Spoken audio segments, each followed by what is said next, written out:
Ugly na fam. Ah, Ask Arobina wetin man go do to get money. okay. Ma ask Arobinago wetin man go do to make money.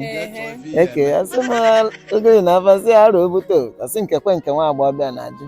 nsị ya na ihe ọ jụkwara m jụọ gị nwa arụ obute obute ka ebe nwoke ya eme ka ọ kpatawa ego ọsị m nke na-eme na nsị ya ịkwa nnọkwa n'ihe ọ jụ ọsị m ma nyanwụ nwata nwa agbọghọbịa nwoke ka ọ wụ nsị ya na ọ bụ ọkwa nwoke ọsị m na ọ dịkwa ka akpa nyanwụ nwaanyị ọra n'isi nsị ya ma ama akwa arụ obute obute ọsị m oke na nsogbu adụlọ m gwaluo ya to be a man is not a day job nsị nke m ma gwa ya arụ obute obute ọsị m ee m gwaluo ya like that to be a man is not a day job nsị oke na mma agwaluzie ọsị m ngwa n'ilu ọgụ nsị ya iyo nne ọsị ngwa to be a man is not a day job so before you make money as a man you must be a man before you make money as a man so go and be a man already. A man or human form. You are a man in human form. Okay ọsị m ngwa n'ilu gwa iwe okwu nsị a na-adụgokọ m ya arụ